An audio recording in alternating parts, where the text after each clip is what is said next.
All right, everyone. Hello, hello. 5 o'clock on a Tuesday, and we are getting ready to go. Let me get the weather report here so I'll be ready. And where's my weather app?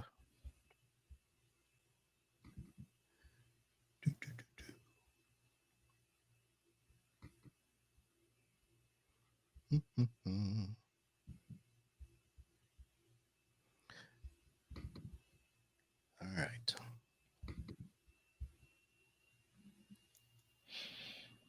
Okay. All right, folks, we're ready to go. The show starts now.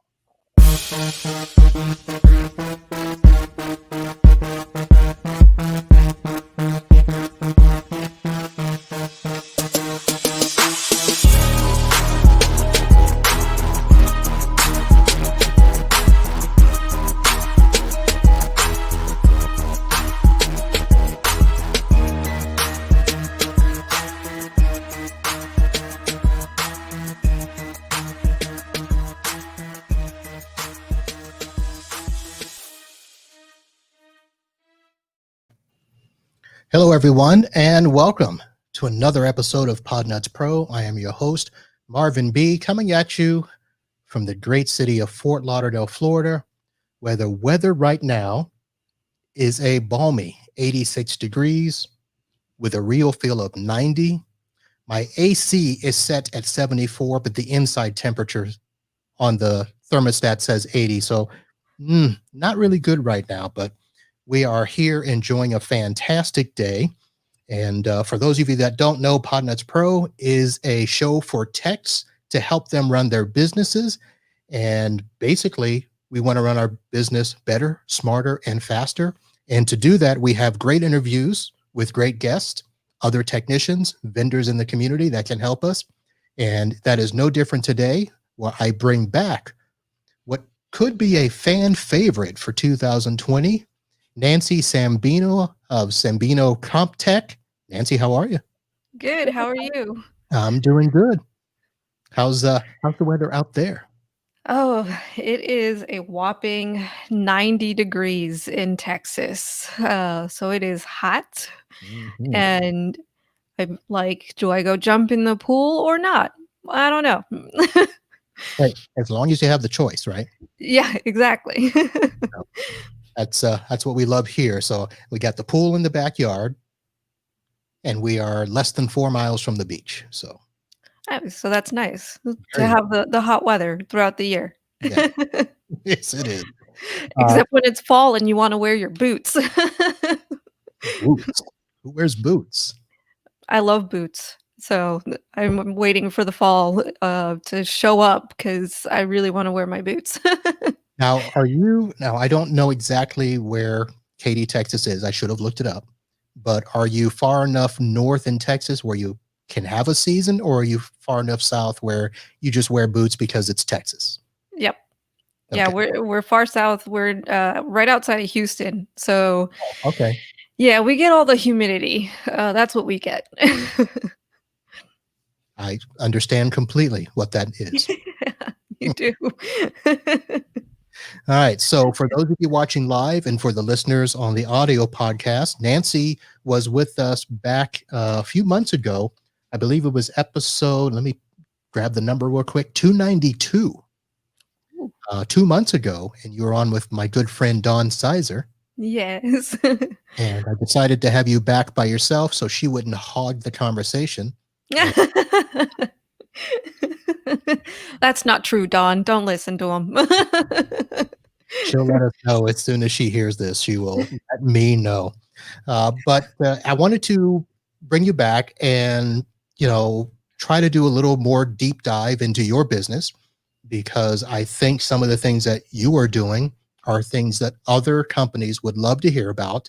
You, you, you guys are on track. You guys Trying. as a matter of fact, you guys, did I read this right? You won another award since you were last on the show? Yes. yes. We won the Efficiency Award. That's part of the Techie Awards from Kaseya at their Connect IT event. Okay. Yeah, so that was awesome. Nice, nice. And if I remember correctly, you actually got a plaque for that, right? Yes, yeah, that was incredible. It was beautiful. I hadn't seen one that pretty in a while, so I was like, "Wow." Right. All right.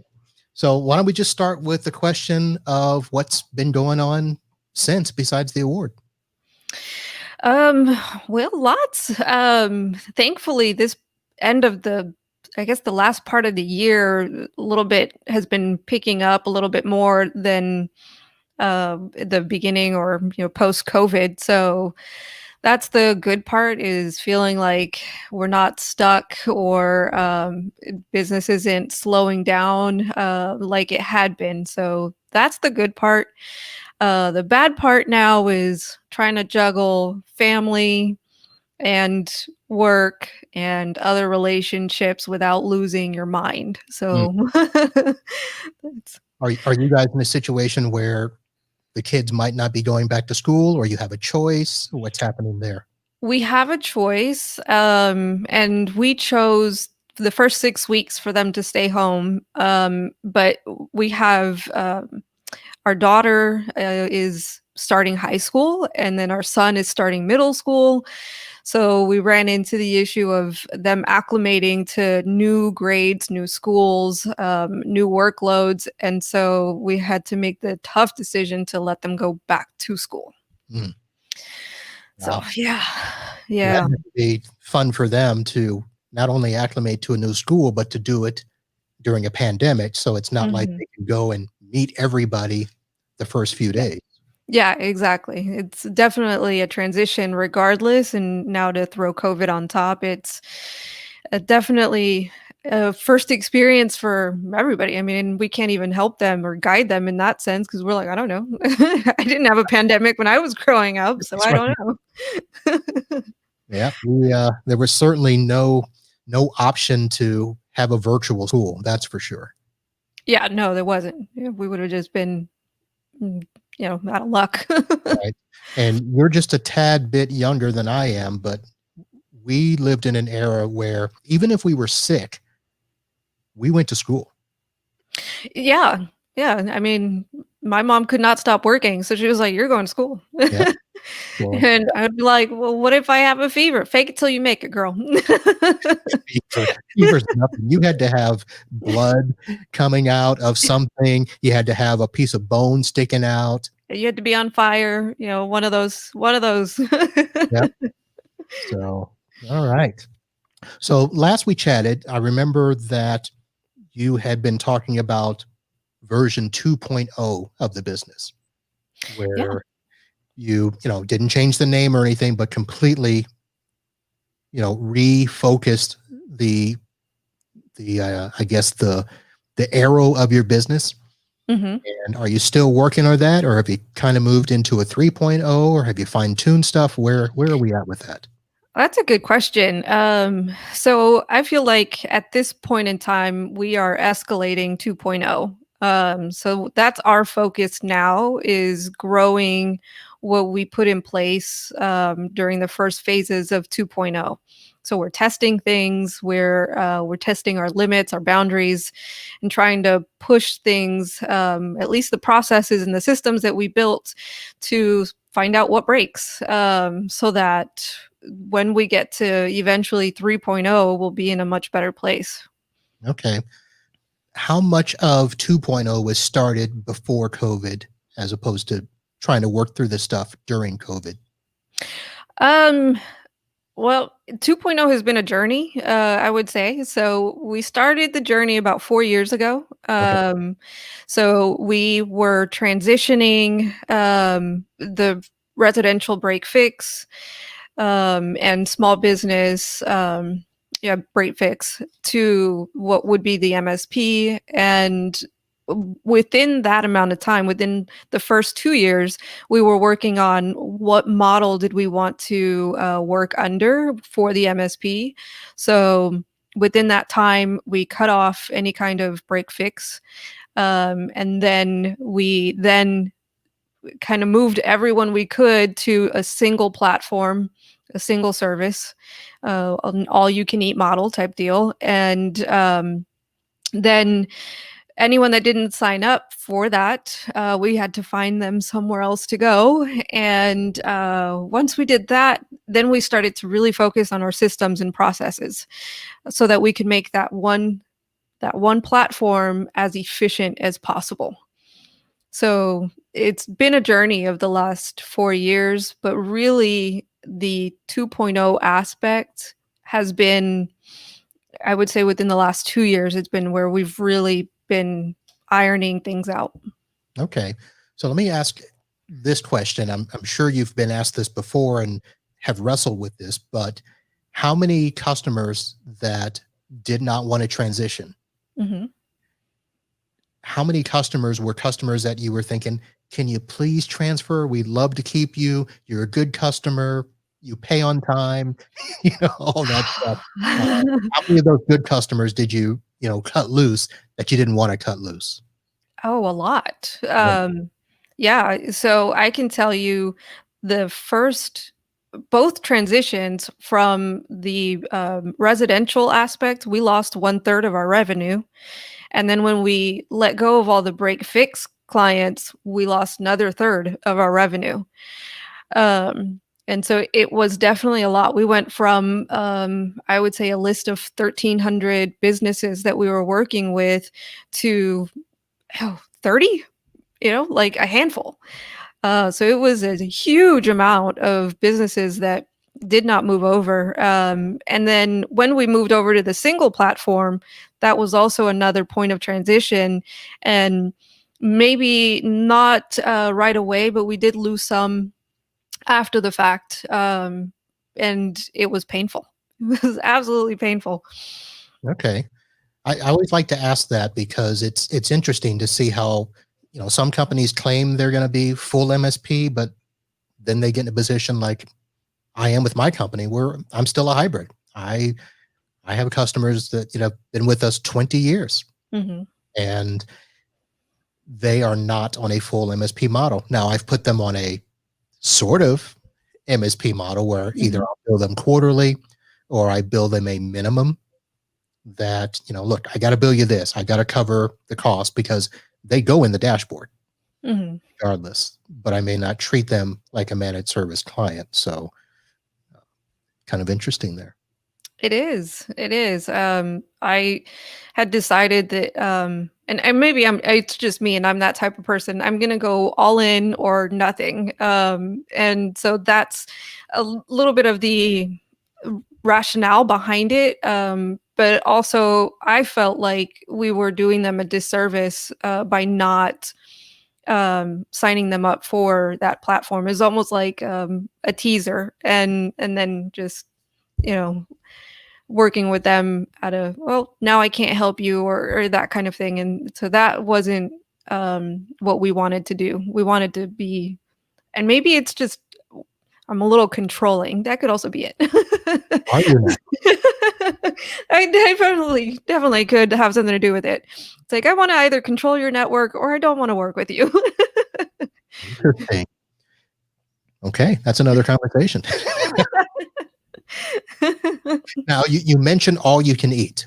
So Mhm. in terms of, I'm assuming when you talked about what model you wanted to follow, I'm assuming that, it was, do you have different plans? Do you have Mhm. different levels, packages, whatever you call them? You decided to say all you can eat. Mhm. A lot of companies hate all you can eat. Yeah. So or how are you dealing with that, and or how are you structuring it so it's not consuming more than it's worth? Mm. Good question. It's all about the margins. We figured out what margins worked with the clients that we are seeking. So, and that's a part of it is you have to know your clients very well. They have to be your best friend, ultimately speaking. And not I'm not saying like the client itself, but the idea of the client. Who is that? What kind of business are they? What revenue level are they at? How many employees do they have? You have to know that very intimately to be able to say that type of business can actually get the best of my service and it be worth it to them. And so then you can price accordingly, which is what we've done. And that helped us get the right margins that we needed to make in order to be able to provide everything that we wanted to include. Okay. And are you charging per seat, per device, per network equipment, site? How are you doing that? We're doing per seat. Okay. Yeah, so we're doing per seat, and that to us is just simpler, simpler to bill, simpler to figure out, and we're all about simplicity.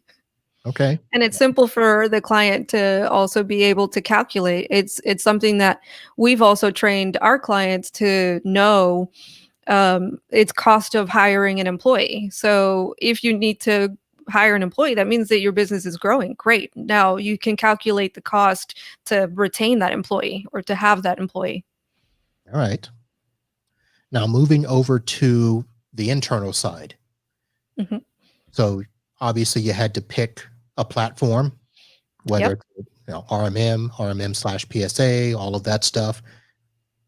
Are you comfortable talking about what you guys use? Yeah. All right. What are you using? um, so I'm gonna go back to the fact that we were talking about simplicity. And so really what we wanted to do was to get a single system. So we wanted a platform where everything would be attached and we could bring all these pieces together. And so we searched through all of them. I'm going to maybe I shouldn't say this. No, no. uh, Say it. Don't. Say it, don't say it. Up Okay, to so you. we looked at all the platforms that at least the major players, and uh, ConnectWise was one of those, and I was like, nope, I'm sorry. I know there's a lot of people out there that are ConnectWise shops, and they're good at what they do, but it looks like they're in 1986, and I'm like, no. Really? Come on, update the UI, please. I've not looked at them, so I don't know. I mean, I when I settled on mine, I stopped looking. So Yeah, so really, I that did was not my know. problem with it, but we decided to go with Kaseya. So we're a Kaseya firm, and we use a lot of their pieces. Okay. So my buddy that owns an MSP down here, he went with Kaseya way back in like 2005, Mhm, and he has stuck with them and he has loved it. And when I got started and made my transition, I went with SolarWinds. mhm, SolarWinds for me offered at the time, I can't say that now with 100% certainty, but at the time, it was an easy entry in terms of price. I didn't have to commit to a certain number of endpoints, mhm, pay as you go. I didn't have to, you know, pay so much up front or anything like that. And at the time, all I needed was something that gave me remote access, mhm. centralized antivirus, centralized web protection, backup, which I can do all of that in SolarWinds. Now I still have other things that I add, but I've heard that Kaseya pretty much is an all-in solution with everything. Yeah, and so I'll tell you, we came from SolarWinds. Okay. So we were using SolarWinds for our RMM, and we were using a Repair Shopper for our PSA. So we combined those two, and we had just gotten to a point where we needed a little bit more, and um, a little bit more integration, a little bit more out of the RMM itself, and so that's why we decided it was time to make that move. And we were also at a point where we could sign long-term agreements, and we could sign the number of endpoints or a minimum amount of endpoints and get a good price. So it was definitely not a right away choice. It was a maturity aspect to the business. And so we got to a certain point and then it was like, okay, we can do that now. All right. And if I remember correctly, do they have a hosted and then you can also host it yourself, right? Yeah, right. Which one are you doing? We just went with hosted. Okay. Yeah, we didn't want to host it ourselves. All right. And okay, so full platform PSA RMM. And are you doing all of your stuff through there? You're doing your backups through there. What else? You do endpoint protection, all of that.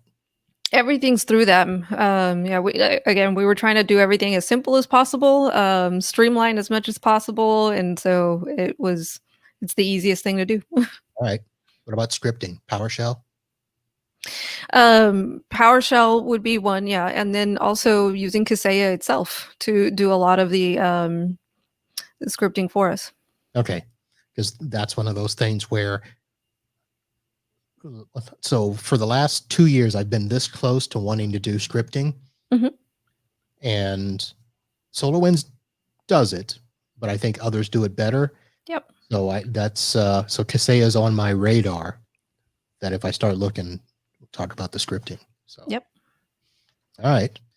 So in terms of stack, most of that is there. Now, what else do you consider as part of your stack in terms of maybe like infrastructure? Do you settle on a single firewall, UTM appliance? Do you settle on a standard for everything else?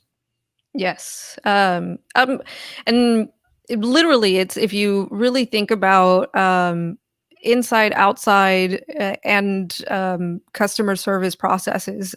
For us, it's a streamlining everything as much as possible.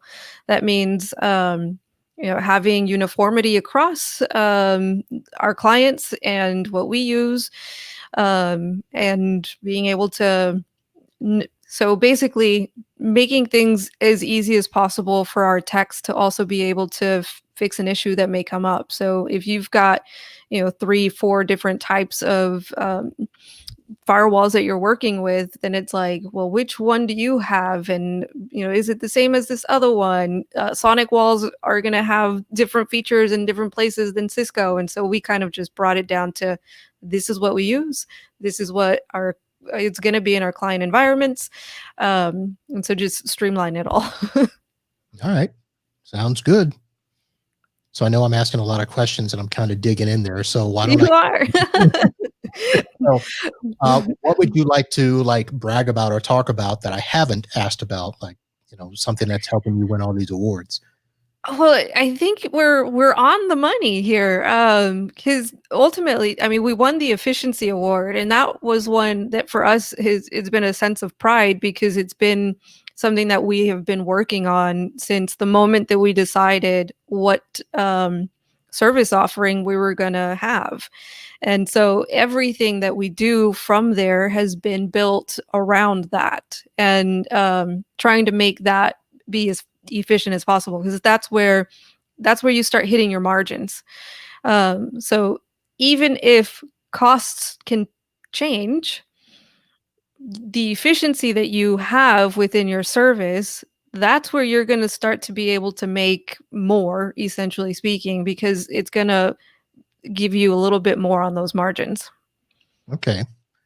So with all of these awards and all of these things, and you're big on the circuit. You've been around for a while, and you've been on some of the podcasts as a guest that I've been on, Mhm. and all of that. So, how many people have approached you and said, "Hey, can you tell us what your secret sauce is?" Um, I've had a few, and I've had a few offers to actually sell, and Oh, um, it, really? yeah, and it's too early for me. I'm only 34. I've got some time to build, and I Don't want keep to thinking, retire early? no, I don't. No, I tell my husband all the time, like, you can retire, but I will keep working. I'm gonna be like Justice Ginsburg. I will work until I die. I don't know if I want to work that long. Okay. So I mentioned that you were out on the podcast circuit being a guest and everything, but why don't we talk about the fact that you decided to do your own podcast? Yes. And Yes. folks, if you have not heard, the Business Plus Tech Equals Success podcast has been out here for a few weeks. You've got three shows and publishing a fourth Mhm. tomorrow. I think third one published today. And Okay. so fourth will be published next week. Okay. So I'm going to ask the question I would ask anybody if we were out having a beer. Why? Uh Because I've actually really enjoyed, just having conversations like this, with other business owners, and for me, it was kind of, putting all my passions together. I love business in particular. I love tech. It's, the world that I'm in, and so if I could bring those 2 things together and help other people, which is something else I'm passionate about, then why not? And so that's how it came to be. All right. So you had the little, preview, and then your first full podcast. Mhm. I'm, I don't know how to ask this in a appropriate way, but why in the world would you have your spouse on as the very first guest? Because he's amazing. Yeah, I couldn't have thought of anyone else. Like I just knew that he had to be the first guest, because he has so much to offer. And so I knew that we could get into the deeper conversations that I would want, a lot faster and more naturally, I would say. Right. Well, I think when we were on the show before, we talked Mhm. about the fact of working with your spouse, and you did it from the get go. Yes. Yep. So I actually think it worked out really well, and being able to talk about how things were back then, Mhm. and the fact that you had shared experiences that you could chuckle about and Oh, say, yeah. man, was that interesting when we were just starting out. So I think it worked. Oh, yeah. Yeah, it's a great partnership. I feel like, I don't know how else we would have done it, quite honestly. Yeah. And then your next guest was actually a client of yours, Mhm. but from a different perspective on utilizing tech in your business the right way. Yeah. Yep. So that was a good show. Yes. Oh, yes. For me, and I think that's part of what I'm wanting to, display within the show is different perspectives or different angles of technology within a business, because it's for us, it's not just, the repair aspect or the managing and maintaining it, but also, how does a business owner see it? And if not everyone knows about different possibilities, then there's something out there that could be making their life easier that they won't know about. So having different perspectives is definitely helpful. Right. So I think, what was her name? Tara. Tara. Mhm. So she seemed to have a very good grasp on how much importance technology should play. Now, if I remember correctly, she had come from a business where technology was not Yep. a priority, Yep. and the business suffered. And so when did she start her own business? Is that Mhm. okay? So when she started her business, she said she made it a point that tech was going to be very much in the forefront of all the decisions. Yep. So that was very good that she talked about that, because so many business owners, administrators, office managers, tech is usually seen as a last resort line item. Yeah.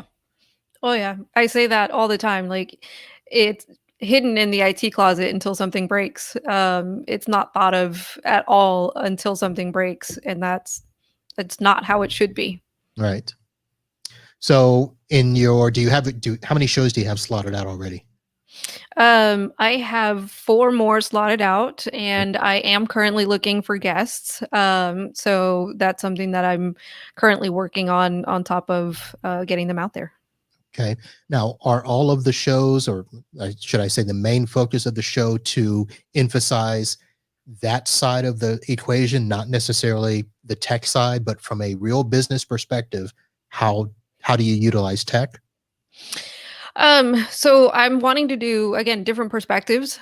So it's gonna be a little bit of both, if not all three sides, because I also want the side of success. So how those two asks or the two business plus tech, how will that equal success? What does that actually look like? And that kind of thing. So I'm trying to do all three angles. All right. Well, I wish you good luck in that. Thank you. Welcome to the world of podcasting. Thank you. It's fun.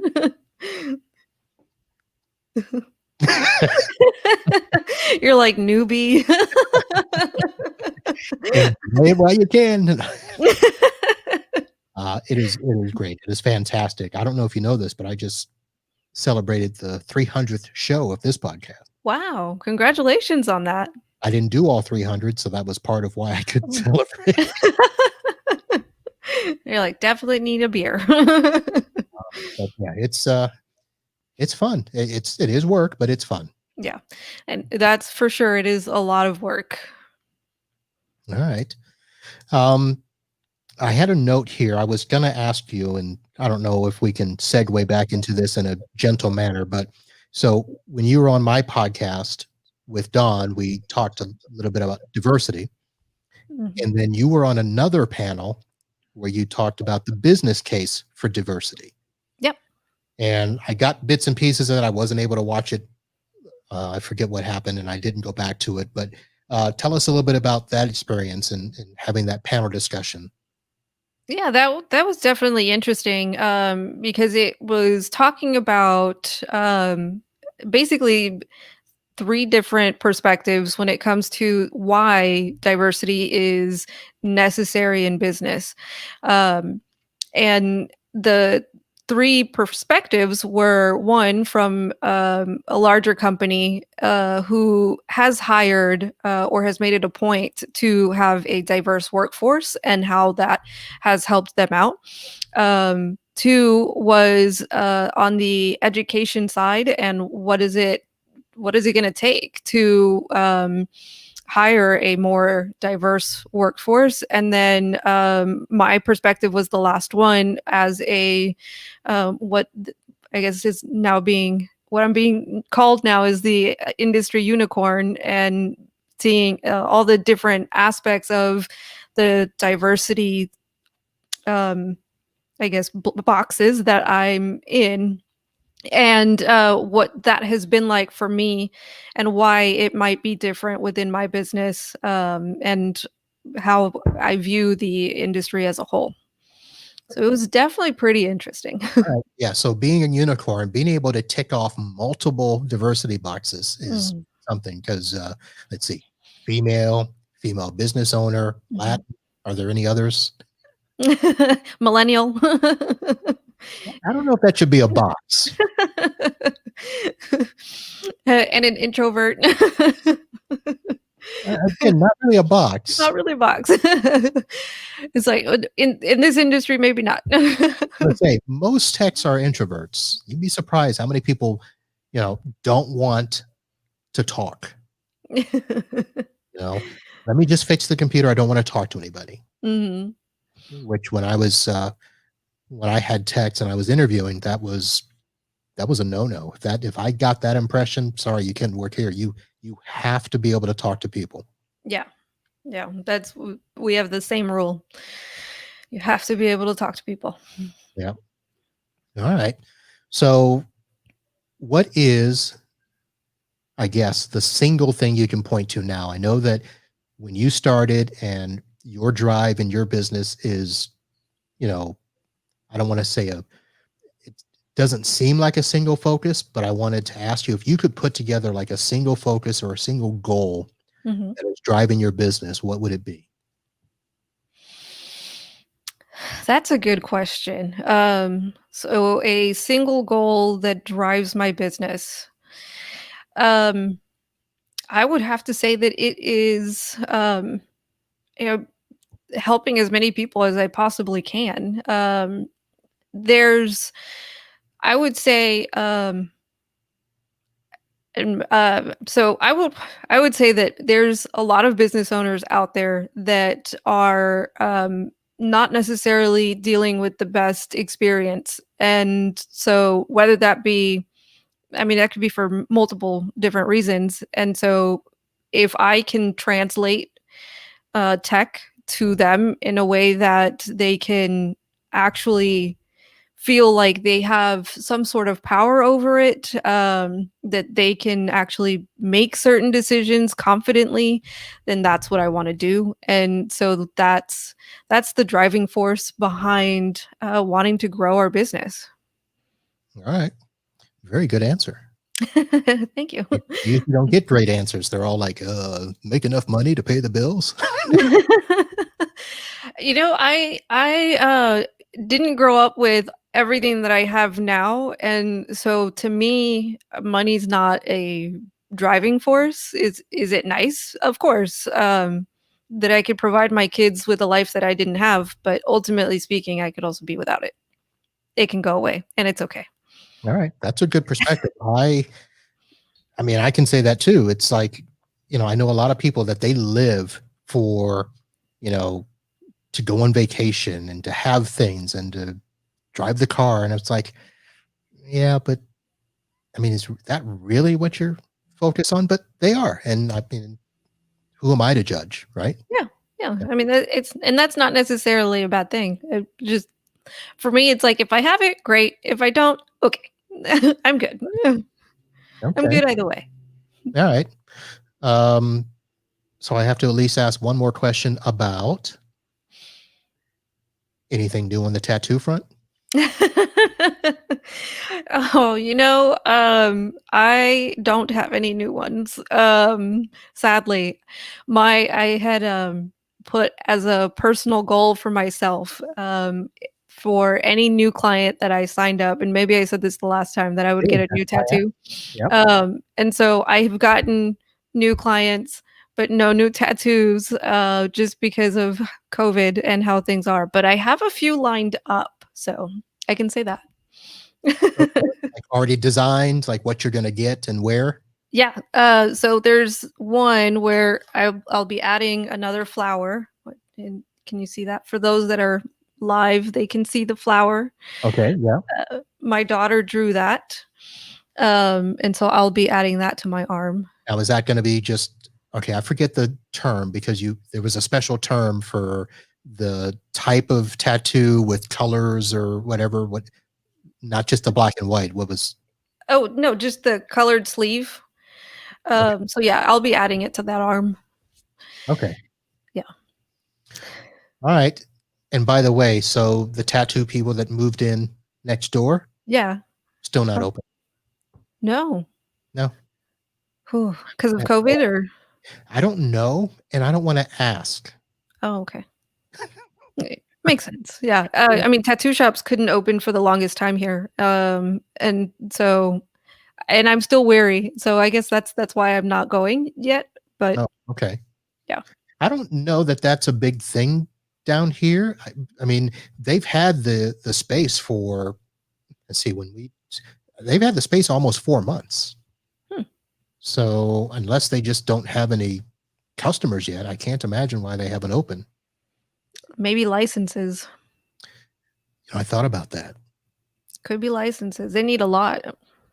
Really, Yeah. I wanted to ask somebody, but I didn't know if you knew. So they do need a lot of licenses. Yeah, they do. I mean, they need licenses with the health department and everything. So All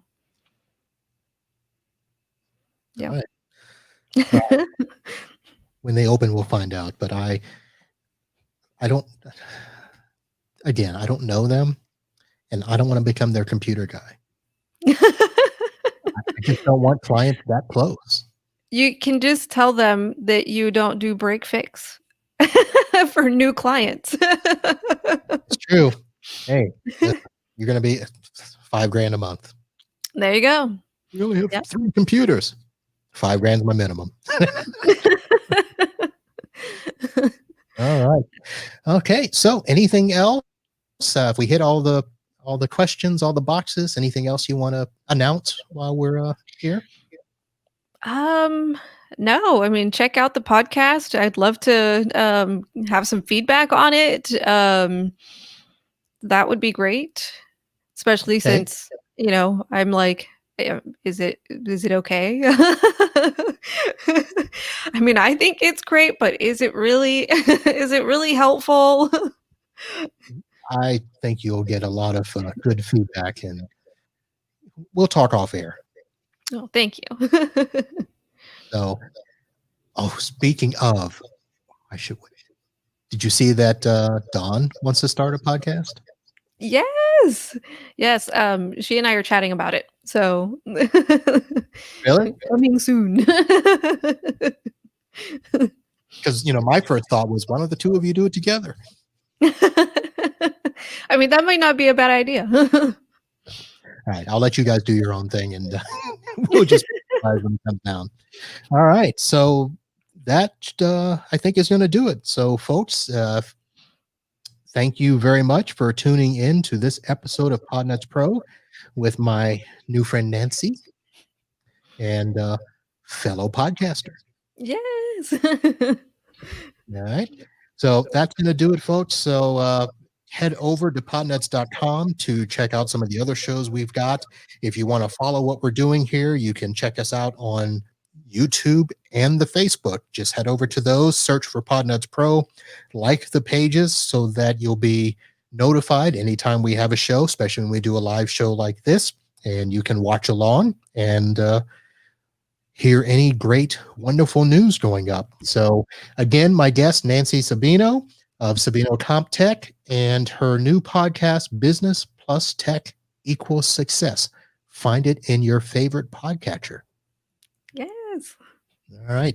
All right. On behalf of Nancy, I want to say thank you all for listening, watching, and remember, come on back for some more information on how to run your business better, smarter, and faster. And until next time,